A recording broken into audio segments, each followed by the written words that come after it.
Lors du barbecue familial dans notre jardin en banlieue parisienne, l'odeur des saucisses grillées et des merguez emplissant l'air sous les guirlandes lumineuses, mon fils Sébastien a embrassé sa femme Camille pendant qu'il dansait sur cette vieille chanson française, diffusée par l'enceinte portable. Elle s'est écartée brusquement, le visage tordu de dégoût, et a dit assez fort pour que tout le monde l'entende. « Je préférerais embrasser mon chien plutôt que de t'embrasser. » Les parents et amis ont éclaté de rire, pensant que c'était juste une blague taquine lors d'un rassemblement familial typiquement français.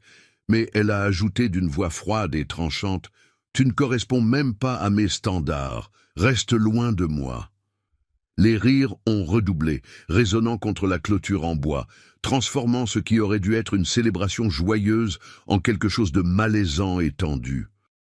Mon fils s'est raidi immédiatement, son corps se figeant comme s'il avait été frappé par une force invisible, et il a commencé à avoir des convulsions là, sur l'herbe, ses membres secoués de manière incontrôlable jusqu'à ce que mon petit-fils Daniel parle soudainement, sa petite voix traversant le chaos comme un coup de tonnerre, et tout le jardin est devenu silencieux comme une tombe. Mais avant de continuer avec ce qui s'est passé ensuite, assure-toi d'être abonné à Les Conseils de Papy. Nous partageons des histoires de triomphes familiaux et de justice durement gagnée qui peuvent changer la façon dont tu vois ta propre vie. Mets un like si ça te touche et laisse un commentaire en bas pour nous dire d'où tu regardes. Est-ce de Paris, de la Côte d'Azur ou de l'autre côté de la Manche? On adore savoir jusqu'où voyagent ces récits de revanche et de rédemption. J'étais dans un coin de la cuisine, la lumière fluorescente jetant une lueur chaude sur le comptoir, tenant un petit couteau à éplucher dans la main, tandis que j'arrangeais soigneusement chaque tranche de pommes et d'oranges fraîches sur le grand plateau de fruits, essayant de le rendre aussi parfait que possible pour un anniversaire à la française.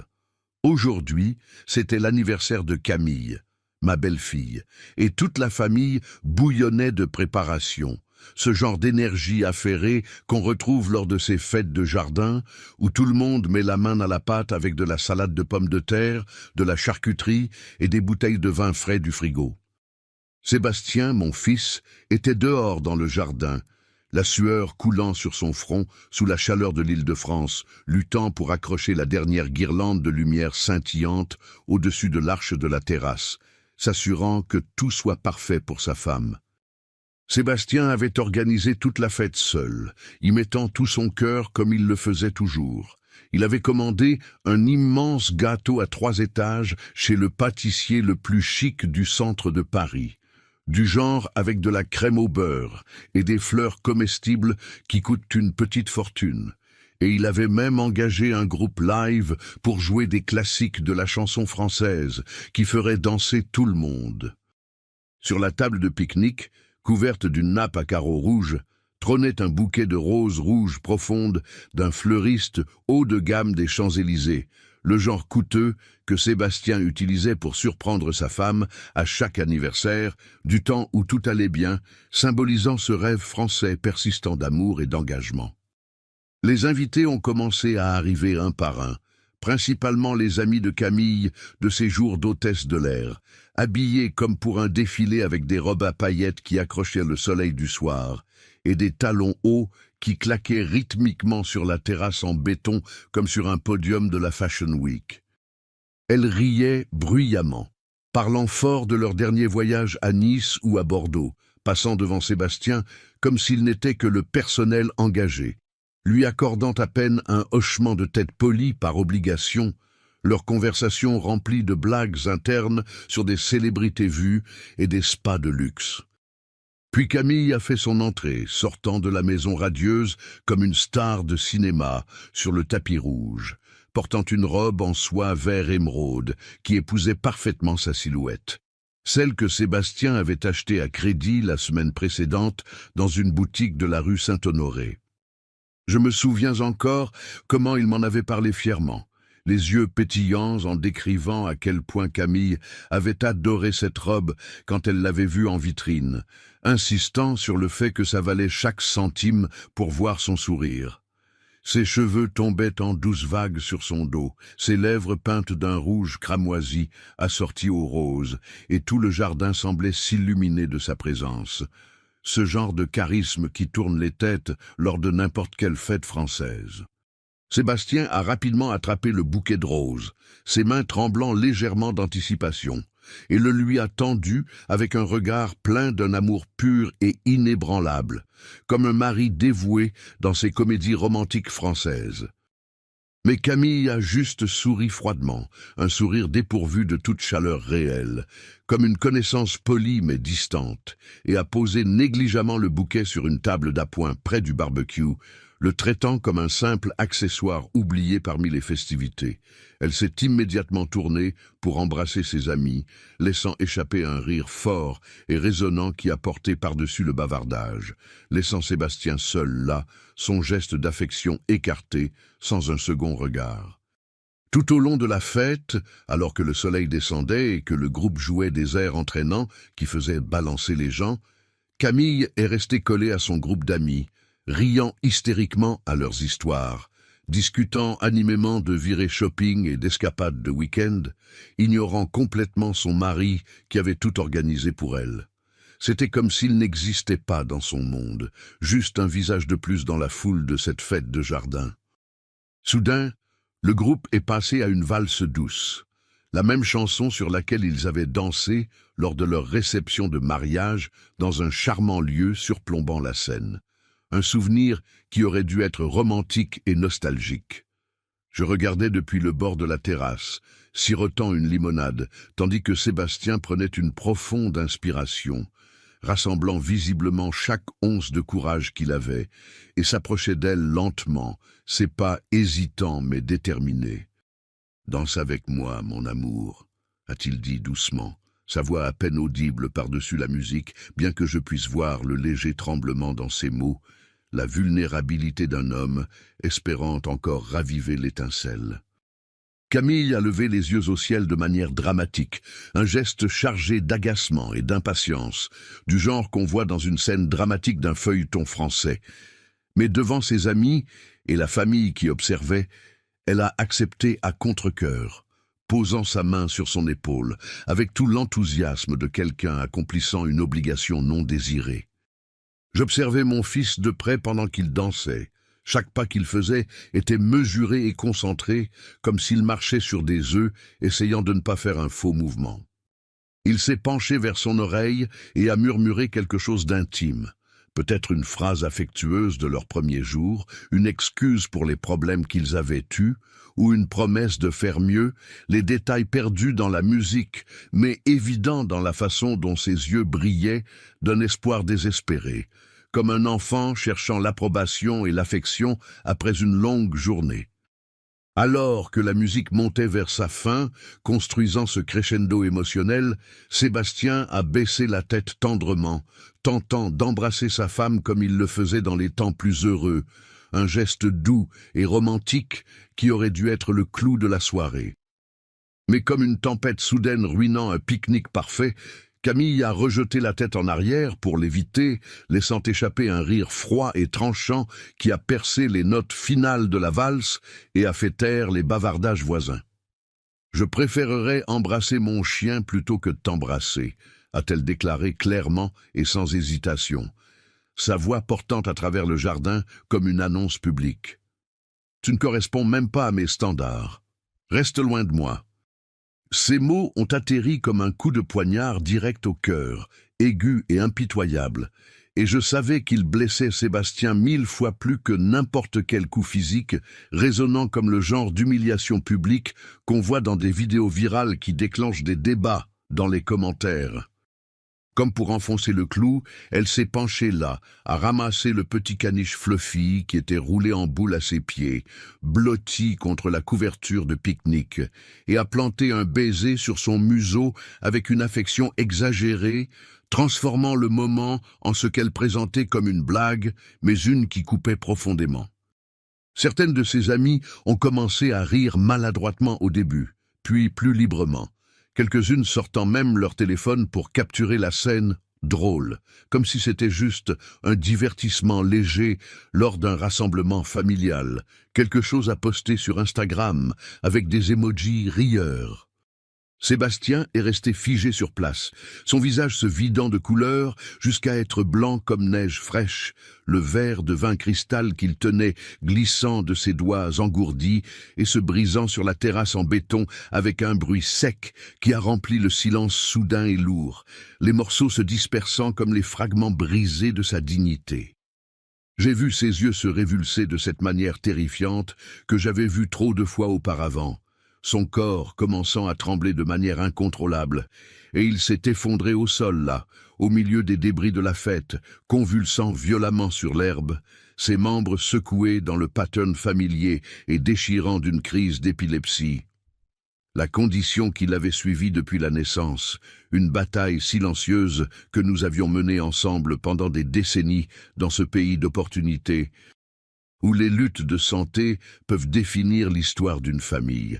Mon cri a traversé l'air comme une sirène, brute et désespérée, tandis que je courais vers lui depuis l'autre bout du jardin, poussant les invités stupéfaits, m'agenouillant à ses côtés sur l'herbe humide et berçant doucement sa tête pour l'empêcher de se blesser contre le sol dur ou les meubles voisins.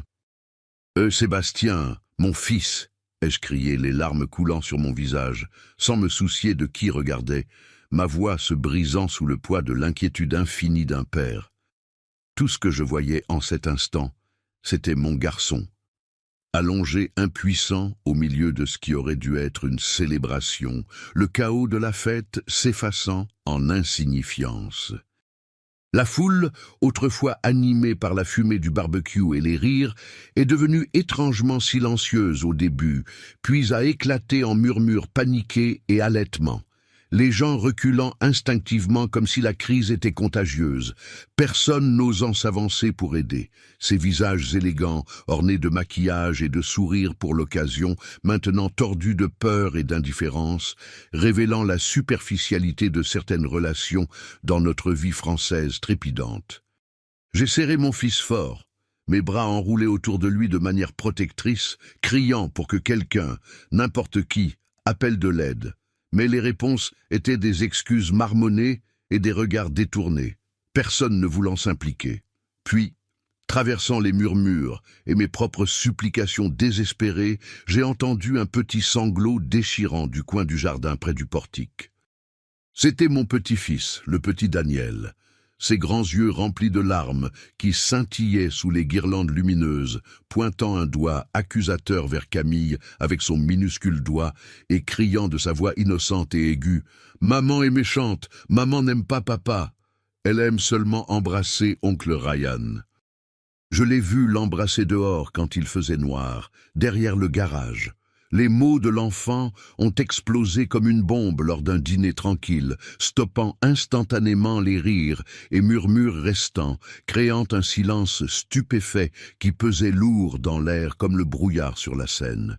Tous les yeux se sont tournés vivement vers Camille, l'accusation planant là, non dite mais puissante, transformant l'atmosphère festive en une de choc et de jugement. J'ai jeté un regard vers elle, voyant son visage pâlir dramatiquement, ses lèvres pressées en une ligne fine, mais ses yeux restaient froids et inflexibles, ne montrant pas une trace de regret ou de honte, comme si la révélation n'était qu'un inconvénient. De loin, la sirène hurlante d'une ambulance approchante a percé le silence suffocant, ses lumières rouges et bleues clignotant contre le ciel du soir alors qu'elle s'engageait dans notre allée. Les secouristes, dans leurs uniformes impeccables, ont accouru avec une efficacité professionnelle, chargeant Sébastien sur une civière avec des mouvements entraînés, vérifiant ses signes vitaux et administrant de l'aide sur place. Je me suis levé rapidement, mes genoux douloureux de l'agenouillement, et les ai suivis de près, mon cœur battant d'un mélange de peur et de soulagement que l'aide soit arrivée. Mais avant de monter dans l'ambulance, j'ai tourné la tête une dernière fois, balayant le jardin du regard. Camille était toujours là, debout, immobile, parmi les restes épars de la fête, reculant lentement dans les ombres près de la clôture avec une expression impassible sur le visage, comme si elle se détachait de la scène qu'elle avait aidé à créer. Aujourd'hui, j'étais assis sur le banc métallique froid dans le couloir stérile d'un hôpital parisien animé, le froid traversant ma fine veste, tandis que les lumières fluorescentes bourdonnaient au-dessus. De la chambre de mon fils, les bips constants et rythmés des machines de surveillance résonnaient faiblement, un rappel de la fragilité de la vie dans ces installations modernes. À travers la petite fenêtre de la porte, je pouvais le voir allongé dans le lit, son visage pâle et tiré, les yeux fermés dans un sommeil induit par les médicaments, des lignes 4 serpentant de son bras aux poches suspendues à proximité. Assis là, dans le silence suffocant de l'hôpital, entouré des odeurs faibles d'antiseptiques et de café de la station des infirmières, les souvenirs des jours passés m'ont submergé comme un vieux film rembobiné sur un projecteur vintage, chaque cadre apportant une vague d'émotion. Moi, Michel Arnaud, j'ai 65 ans aujourd'hui, mes cheveux entièrement gris et mon dos courbé par des années de dur labeur et d'efforts incessants dans ce pays de labeur sans fin. Mais cette histoire, ce chapitre douloureux, est ce qui m'a amené à ce moment, attendant dans un endroit où les vies pendent en équilibre. Tout a commencé quand j'avais seulement 25 ans, à l'époque où tout dans ma vie débordait encore d'énergie et d'espoir de jeunesse, le rêve français semblant à portée de main dans les rues animées d'un jeune Paris. Je me souviens encore de ce petit cabinet médical étouffant avec ses murs blancs écaillés et ses affiches démodées sur la santé, du genre qu'on voit dans les cliniques de quartier. Le médecin, un homme plus âgé avec des lunettes épaisses perchées sur son nez et un regard compatissant mais sérieux dans les yeux, était assis en face de moi et de ma femme Rachel à l'époque. Il s'est raclé la gorge maladroitement, sa voix grave, comme s'il ne voulait pas infliger plus de douleur que nécessaire à un jeune couple qui débutait. L'enfant, Sébastien, souffre d'épilepsie congénitale et devra être surveillé de près, probablement sous médicaments pour le reste de sa vie, a-t-il expliqué, ses mots atterrissant comme un poids lourd sur nos rêves d'une famille parfaite. J'ai eu l'impression que le monde s'effondrait autour de moi, la pièce tournant comme si le sol s'était dérobé. Mon minuscule fils, à peine 1 mois, dormait paisiblement dans mes bras, si fragile et petit, portant une maladie que je comprenais à peine, une qui défierait chaque notion de la vie insouciante que nous avions imaginée dans ce pays d'opportunités. Rachel était à mes côtés, son visage sombre et silencieux, ses mains serrées étroitement sur ses genoux. Sur le trajet de retour à travers les embouteillages des boulevards, elle n'a pas dit un mot, le silence entre nous plus épais que le brouillard sur la Marne. Quand nous sommes enfin arrivés à notre modeste appartement dans un quartier ouvrier, ses mains ont agrippé le volant avec une force qui blanchissait ses articulations, ses lèvres tendues comme si elles retenaient une tempête rageuse à l'intérieur. Elle a jeté son sac sur la table de la cuisine avec une telle force que j'ai sursauté, le bruit résonnant dans l'espace exigu.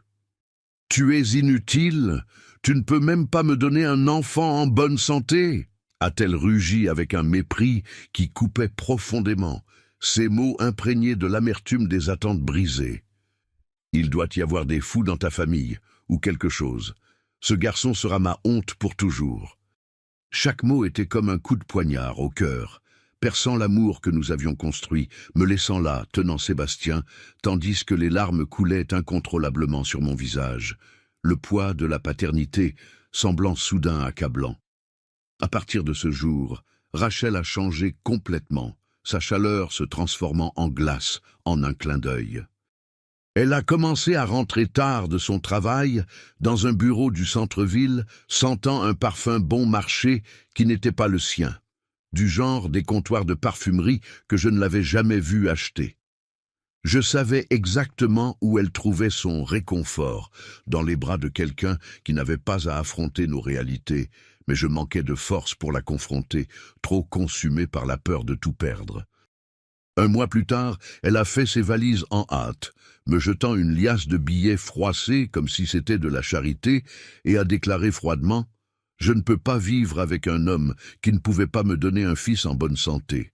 Je vais trouver mon bonheur maintenant, quelque part où je n'ai pas à gérer ce désordre. » Je l'ai regardé franchir la porte sans un regard en arrière, le claquement résonnant comme un clou final dans le cercueil de notre mariage. La jeune secrétaire de son bureau, je savais que son bonheur avait un nom, celle qu'elle voyait juste sous mon nez, dînant dehors comme si je n'existais plus dans son monde. La porte s'est fermée avec finalité, me laissant seul dans cet appartement vide, serrant mon fils malade étroitement, incapable d'arrêter le flot de larmes qui brouillait ma vision de l'avenir. Les années qui ont suivi ont été une chaîne interminable de luttes, travaillant 2 emplois pour joindre les 2 bouts dans une ville où le coût de la vie ne cesse de grimper. Des jours comme employé dans une petite compagnie d'assurance en banlieue, des nuits en comptabilité freelance à la maison, sous la lueur d'une lampe de bureau. Beaucoup de nuits, je restais assis là, dans le silence, vérifiant des chiffres et équilibrant des livres pendant que Sébastien dormait agité dans son berceau. Le seul bruit, le bourdonnement distant de la circulation sur l'autoroute. Mais d'autres nuits, quand les crises survenaient sans avertissement, je veillais toute la nuit, le tenant près dans mes bras jusqu'à ce que son petit corps se détende enfin, murmurant des mots apaisants comme des berceuses pour nous calmer tous les deux. Les regards de pitié des voisins dans notre immeuble, les chuchotements dans mon dos pendant que je portais les courses dans les escaliers. Pauvre monsieur Michel, élevant un enfant malade tout seul dans cette économie. Ils ont cessé de me blesser après un moment, devenant juste un bruit de fond à ma détermination. Personne n'offrait d'aide réelle, du genre qui compte comme du babysitting ou un repas chaud. Je ne les blâmais pas, sachant que dans cette vie française rapide, tout le monde a ses propres batailles. Mais j'ai réalisé tôt que seul je pouvais être le roc dont mon fils avait besoin. La présence stable dans un monde qui semble souvent indifférent. Sébastien a grandi malgré tout, et je ne pouvais pas être plus fier. Même avec l'épilepsie planant sur lui comme un nuage, il était responsable et studieux, toujours en tête de sa classe à l'école publique, comme s'il était déterminé à compenser chaque nuit sans sommeil que j'avais endurée. Chaque fois qu'il rentrait en agitant son bulletin avec un grand sourire, mon cœur se gonflait d'une chaleur qui repoussait l'épuisement. « Papa, j'ai réussi !» disait-il fièrement, ses yeux pétillants de réussite. Je le serrais dans mes bras, retenant des larmes silencieuses, sachant qu'il ne combattait pas seulement sa maladie, mais aussi les préjugés d'une société qui valorise la perfection sur la persévérance. Quand Sébastien a obtenu son diplôme du lycée avec mention, en se spécialisant en commerce, j'ai pleuré de joie toute la nuit dans notre petit salon, le diplôme accroché au mur comme un badge de notre victoire partagée. Il a ensuite fondé une petite agence de voyage avec de grands rêves, visant à montrer la beauté de la France, des parcs nationaux des Alpes aux rues animées de Lyon, aidant les gens à créer des souvenirs lors de voyages en train ou d'aventure. Je l'ai vu grandir en un bel homme, et dans ces moments, je pensais que tous mes sacrifices, les longues heures, les opportunités manquées en valaient la peine, construisant un legs de résilience dans ce pays de seconde chance. C'est là qu'il a rencontré Camille, lors d'un de ses voyages d'affaires, une belle jeune hôtesse de l'air, avec un sourire qui pouvait illuminer tout un terminal d'aéroport. Sébastien est tombé follement amoureux, du genre qu'on voit dans ces films romantiques se déroulant dans de grandes villes. Bien que je ressente une pointe d'inquiétude au cœur, un sombre pressentiment comme un nuage d'orage à l'horizon, j'ai accepté leur mariage de tout cœur. Je voulais juste le voir heureux, lui donner la vie de famille stable que j'avais lutté pour fournir, complète avec des dîners de fête et des barbecues de jardin. Après le mariage, une cérémonie simple dans une chapelle au bord de la Loire, ils ont emménagé avec moi dans notre modeste maison en banlieue, où les voisins saluent et les pelouses sont bien tondues. 1 an plus tard, Daniel est né, et j'ai eu l'honneur de choisir son nom, tirant des traditions familiales anciennes. C'étaient les jours les plus heureux de ma vie, remplis des joies simples de la vie familiale française. Des matins où Sébastien partait au travail avec un thermos de café en main, Camille gérant les tâches ménagères, comme la lessive et la préparation des repas, et moi emmenant Daniel en promenade autour du quartier, lui racontant des histoires des pionniers de la Révolution et du rêve français qui a construit ce pays. Son rire, pur et sans filtre, remplissait la maison comme de la musique, guérissant les vieilles blessures de mon âme des années de difficultés. Je croyais vraiment que la vie nous récompensait enfin pour notre endurance, que nous avions tourné le coin vers de meilleurs temps. Mais alors, la pandémie de Covid a frappé comme un train de marchandises, fermant les voyages et le tourisme à travers la nation, de la côte à la côte. L'agence de Sébastien a fait faillite en quelques mois, les dettes s'accumulant comme des factures impayées sur la table de la cuisine, écrasant son esprit sous le poids de l'incertitude économique qui a balayé le pays. J'ai vu le sourire lumineux de Camille s'estomper, remplacé par des soupirs constants, des plaintes amères et des lamentations sur l'argent, les sacs de marque des soldes, les week-ends à Deauville ou sur la Côte d'Azur qu'elle ne pouvait plus se permettre avec notre budget serré. Regarde les autres, ils vivent encore leur vie, voyagent des postes sur les réseaux sociaux, et moi je suis coincé dans cette maison sans fin, hurlait-elle un soir au dîner, sa voix résonnant contre les murs, tandis que nous étions assis autour de la table avec un simple repas de pâtes et de sauce tomate. Sébastien baissait la tête en silence, la fourchette poussant la nourriture autour de son assiette, la douleur évidente dans ses épaules affaissées. Mon fils n'a pas abandonné cependant, ce n'est pas la façon française et ce n'est pas comme je l'ai élevé. Il a transformé cette chambre d'amis en un bureau improvisé, complet avec un bureau d'occasion et un ordinateur portable, s'asseyant là du lever du soleil jusqu'à tard dans la nuit, prenant n'importe quel gig freelance qu'il pouvait trouver pour nous maintenir à flot, gérant les réseaux sociaux pour un bistrot local, concevant des flyers pour un magasin de meubles au centre commercial, même écrivant des descriptions de produits pour des sites e-commerce vendant tout, des gadgets aux vêtements. Je le regardais taper, ses doigts volant sur le clavier avec une vitesse déterminée, sachant qu'il se battait bec et ongles pour sauver cette famille de la ruine financière, incarnant cet esprit d'autodidacte si célébré dans notre culture. L'argent ne semblait jamais suffisant. Les factures d'électricité, d'eau, d'épicerie du supermarché local et les médicaments de Sébastien, prescrits à la clinique de quartier, s'empilaient comme des montagnes insurmontables, pesant sur ses épaules comme les fardeaux de tant de familles ouvrières pendant ces temps difficiles. Discrètement, j'ai commencé à vendre mes vieux héritages, ceux que mon père m'avait transmis, une montre vintage de ses jours dans l'armée, des bagues en or et des colliers gardés dans un coffre-fort pendant des années. Chaque voyage au mont de piété du centre commercial ressemblait à un morceau de mon cœur échangé, mais je n'avais pas d'autre choix. C'était juste des choses matérielles, me disais-je à répétition, bien qu'au fond, je savais que je me séparais des derniers souvenirs tangibles de ma propre jeunesse et de mon héritage dans cette histoire d'immigrant qui est la mienne.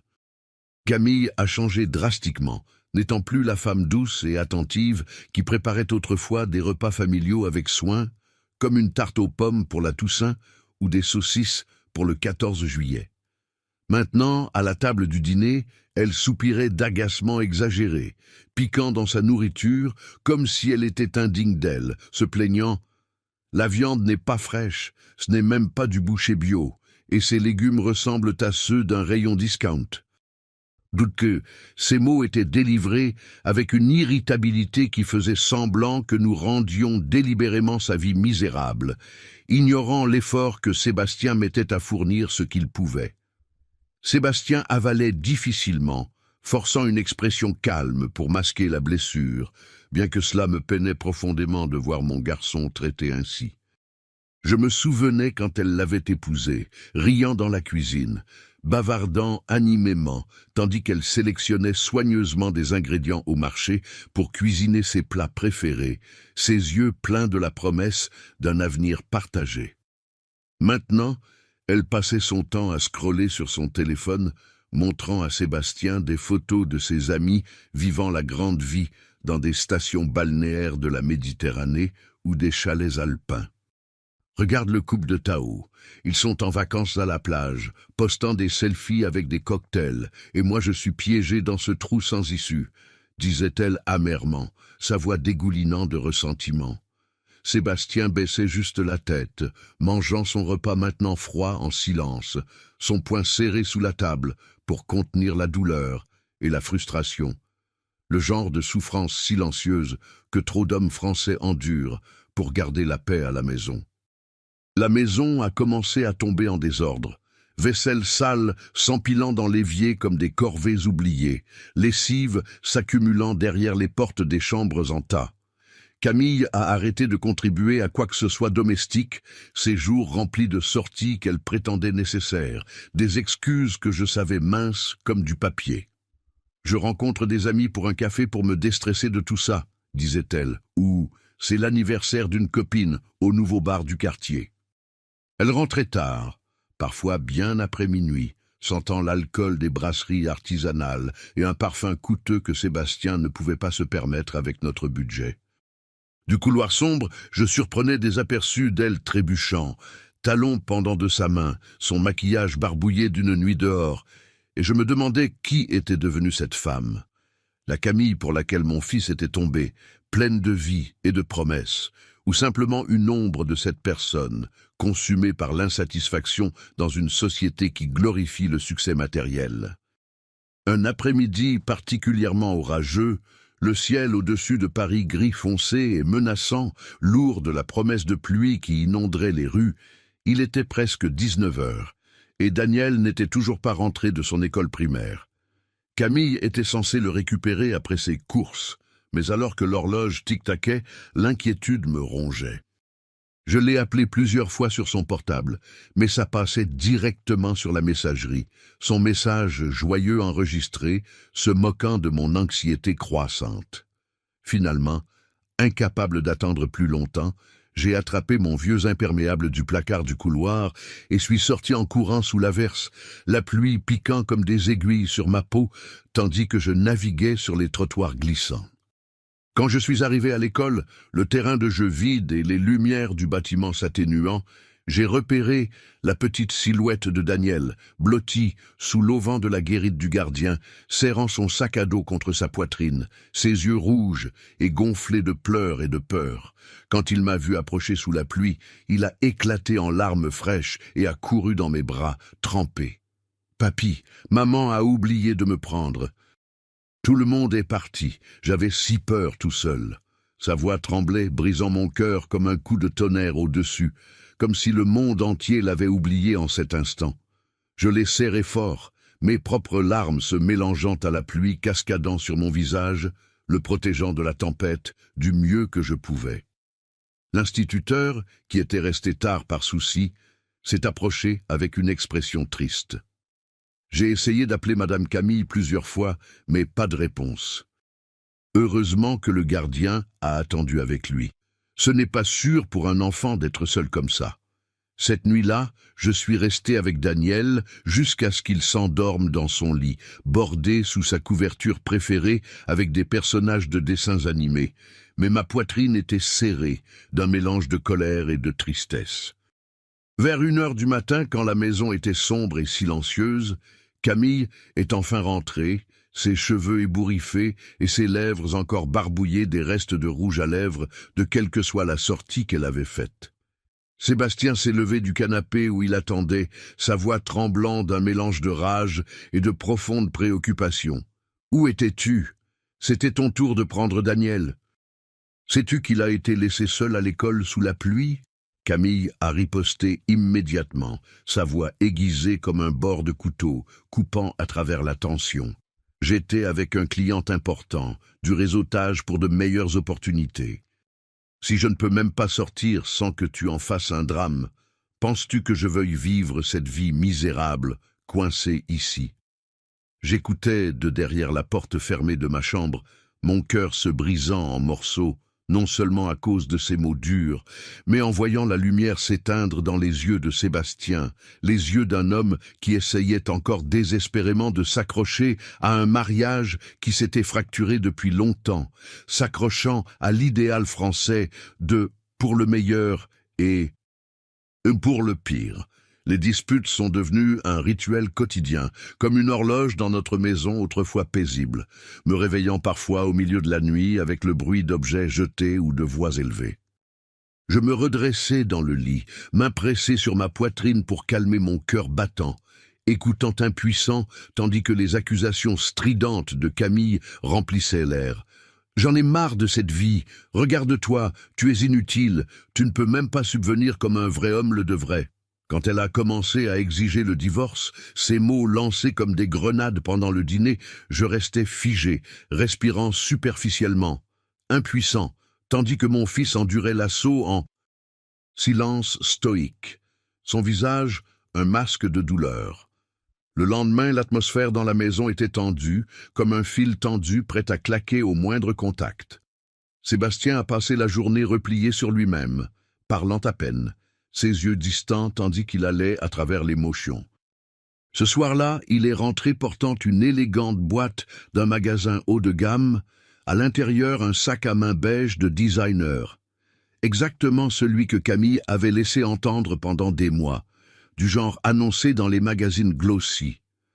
Je savais qu'il avait emprunté de l'argent à des amis et même vendu sa montre vintage chérie, un héritage familial, pour se le permettre, sacrifiant encore une fois pour essayer de réparer ce qui était brisé. Quand Camille a vu le sac, ses yeux se sont illuminés d'une excitation genuine pour la première fois en semaine, et elle a serré Sébastien fort, son sourire radieux, tandis qu'elle s'extasiait. « Merci, mon amour. Je savais que tu tenais encore le plus à moi. » Elle a immédiatement pris des photos du sac et les a postées sur ses réseaux sociaux, taguant des amis avec des légendes sur « gâtée » et « chanceuse », comme si les disputes cruelles de la nuit précédente avaient disparu dans l'air, à ne plus jamais être mentionnées. Mais je regardais du coin du salon mon cœur lourd et froid voyant à travers la façade.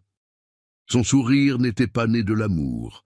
C'était la joie temporaire de l'acquisition, comme un enfant déballant un cadeau à Noël, fugitive et superficielle. L'enthousiasme fin de Camille, en serrant ce sac de luxe, acheté avec la sueur et la dignité diminuée de Sébastien, persistait dans mon esprit. Mais il a bientôt cédé à la dure réalité que notre famille se désagrégeait. Pendant toute la semaine où Sébastien était à l'hôpital, branché à des machines dans une chambre privée payée par notre assurance modeste, Camille n'est pas apparue une seule fois. Pas de visite, pas d'appel, pas de texto s'enquérant de son état. Elle a disparu complètement, comme si elle avait effacé notre famille de sa vie, comme supprimer une vieille app sur son téléphone. J'ai essayé de contacter ses amis, le même groupe qui avait ri si librement au barbecue d'anniversaire, mais leur réponse était évasive et froide. « Je ne sais pas, monsieur Arnaud.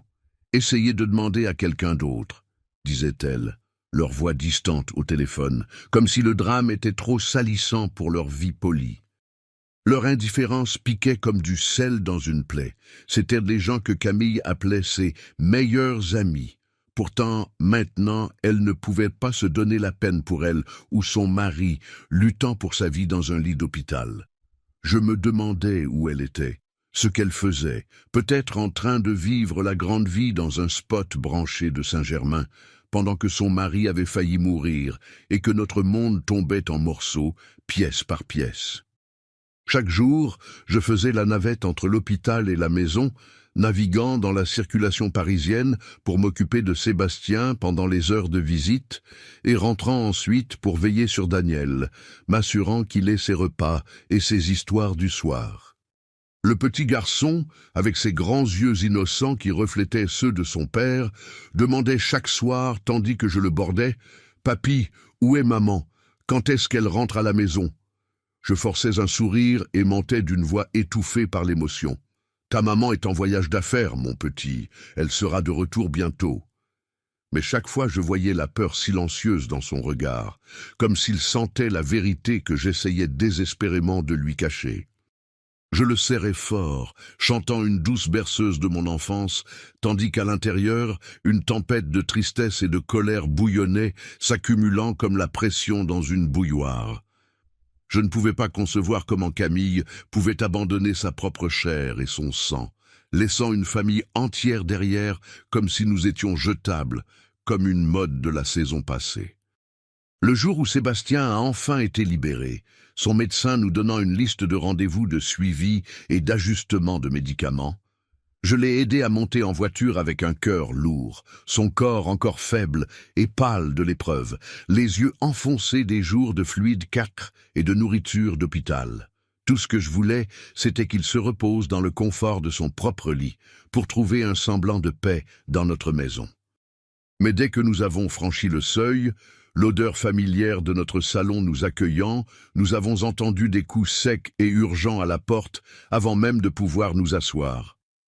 J'ai ouvert prudemment, et là se tenait un homme d'âge moyen en costume gris, impeccable, mallette à la main, son expression tout à faire comme un cadre de la défense.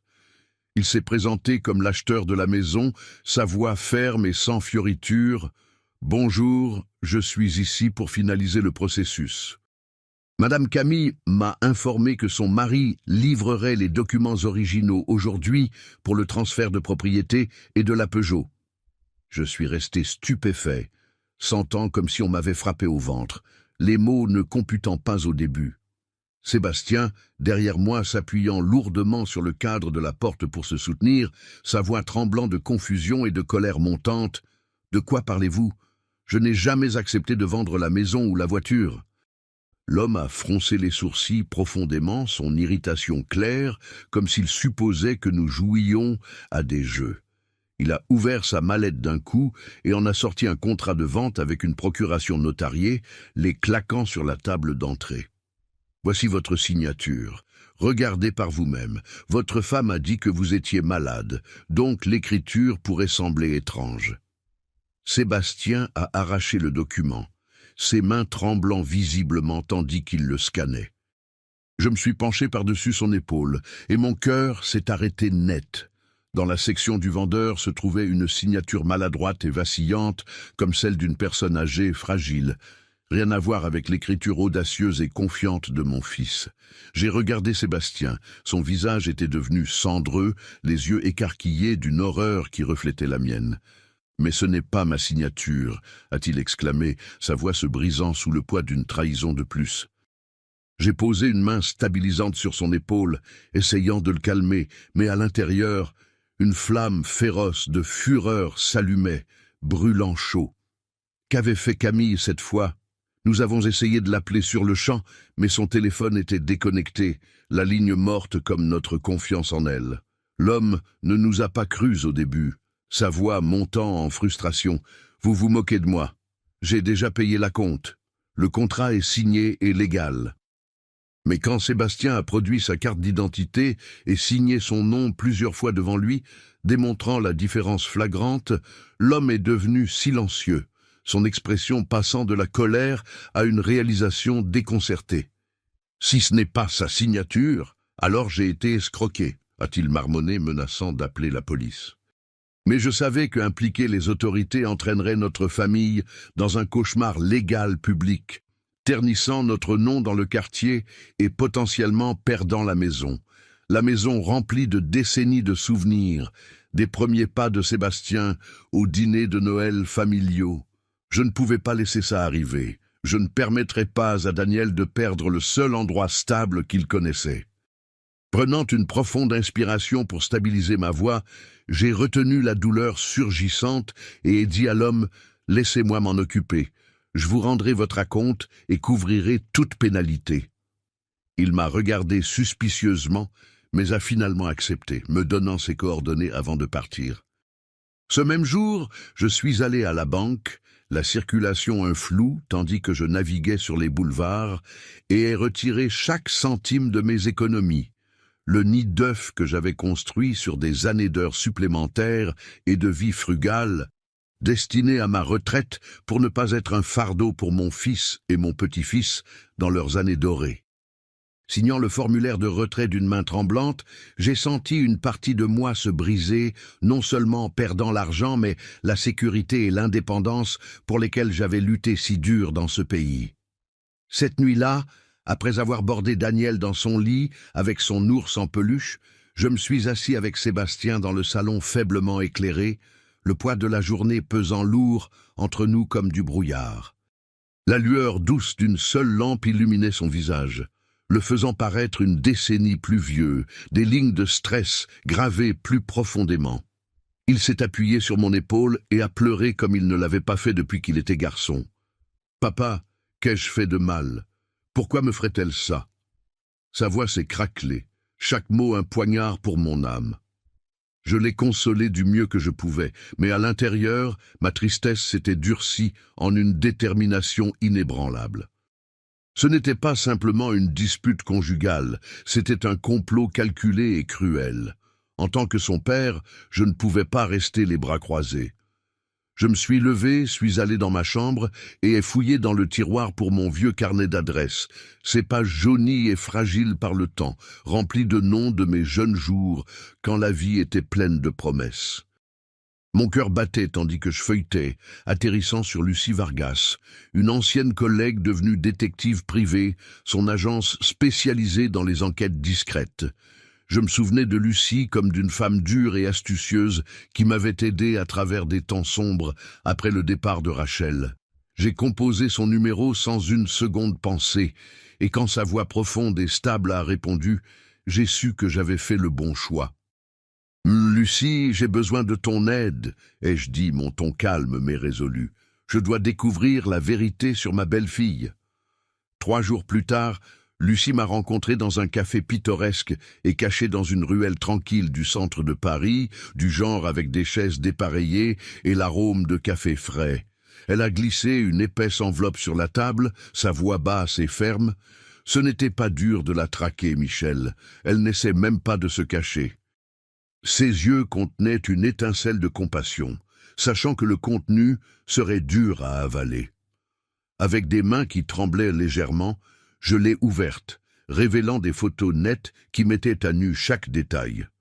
Camille souriant largement, main dans la main avec un jeune homme, entrant et sortant d'un condo de luxe élégant dans un quartier huppé de la ville, où les tours de verre s'élevaient comme des monuments à la richesse. Camille était habillée de mode haut de gamme, ses cheveux stylés impeccablement, son sourire aussi brillant que si elle n'avait jamais connu les luttes de notre vie modeste. L'homme à ses côtés était vêtu avec élégance, cheveux gominés, portant des lunettes de soleil de designer et une aura de confiance smug. Lucie a pointé du doigt Ryan Montgomery, 28 ans, prétend posséder la chaîne de restaurants Terrasse Bleue, mais son vrai background est intéressant. Le nom Ryan m'a frappé comme un éclair, le même que Daniel avait crié à la fête. Le sang a afflué à ma tête, mon cœur battant tandis que les pièces cliquaient douloureusement. Camille n'avait pas juste trompé, elle affichait une double vie. J'ai serré les photos fort, les ongles s'enfonçant dans mes paumes. Je ne pouvais pas rester inactif. Je devais confronter ça pour la justice, pour sauvegarder notre famille. J'ai hélé un taxi pour l'adresse, le bâtiment de luxe luisant sous le soleil. Le portier m'a regardé avec méfiance, mais j'ai dit calmement « Je suis un parent visitant ma nièce ». Il m'a laissé entrer. À l'appartement 12B, mon cœur tonnait. J'ai sonné, et Camille a ouvert la porte, stupéfiante en pyjama de soie rouge, verre de vin à la main. « Oh, cher beau-père, qu'est-ce qui vous amène ici ?» a-t-elle dit sarcastiquement. J'ai coupé court. « Pourquoi as-tu forgé la signature de Sébastien pour vendre la maison ?» Elle a ri moqueusement. « Oui, je l'ai fait. J'en ai marre de la pauvreté avec ton fils inutile. Je mérite mieux. » Elle m'a jeté des papiers de divorce. La rage bouillonnait. J'ai levé la main, mais elle a crié, et Ryan a accouru, me poussant. Puis, un couple est sorti, et là était Robert, l'ancien amant de mon ex, avec sa femme. Les connexions ont frappé comme un cauchemar. Ryan était son fils, rendant la trahison encore plus tordue. Robert a ricané. Toujours pathétique, Michel. Ryan s'est vanté. Je peux lui donner ce que ton fils ne peut pas. Je suis parti, jurant justice. Le lendemain, j'ai rencontré l'avocate Isabelle, déposant des plaintes avec toutes les preuves. Des semaines plus tard, au procès, Camille a été condamnée pour fraude, perdant la garde. Ryan a été viré, la famille de Robert a fui dans la honte. Sébastien a reconstruit avec un nouveau partenariat d'affaires, et notre famille a trouvé la paix. L'histoire a changé les noms pour la confidentialité. Si elle t'a ému, abonne-toi à Les Conseils de Papy, mets un like et commente d'où tu regardes. Connectons-nous. Que Dieu te bénisse, et souviens-toi, la force vient de l'intérieur.